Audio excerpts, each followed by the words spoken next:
The Rockford Public School District's Board of Education held a meeting tonight that had the attention of the entire community. They voted on a plan to move students from one elementary school to another in the district and turn that facility into an early childhood learning center.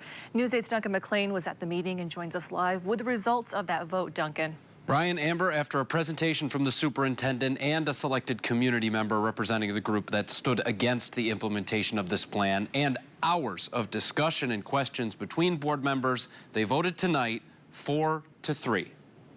So the board has voted to approve the proposal to merge Parkside and Valley View boundary areas and repurpose Parkside Elementary into an early childhood center. I hope it's clear that this decision was not made lightly. That was Board President Jared Folsom at the end of an arduous month for the board and the community that was torn apart by the last 28 days of process.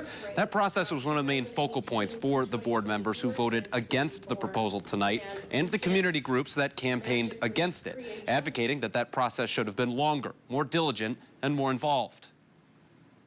This, to me, is slapping a Band-Aid on the problem, not figuring out where the underlying problem is. We should have done a survey. We should have hired an outside source to figure out why we're bleeding enrollment. I'm done.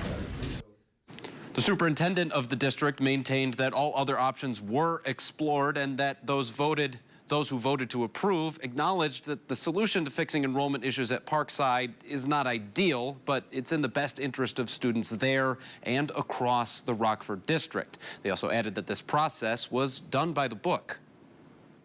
Try to clearly state, for transparency's sake, the process that was undertaken in this instance. It is not different from other similar big things that were undertaken by the board.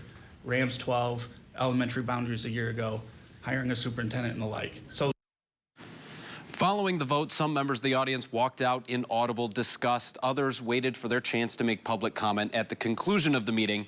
The decision, though, is effective this fall, and preparation begins now in earnest to make it a reality.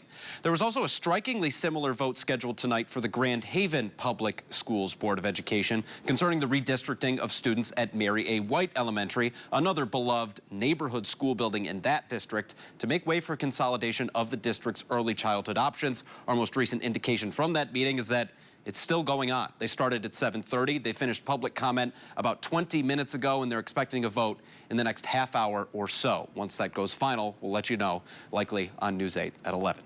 Amber?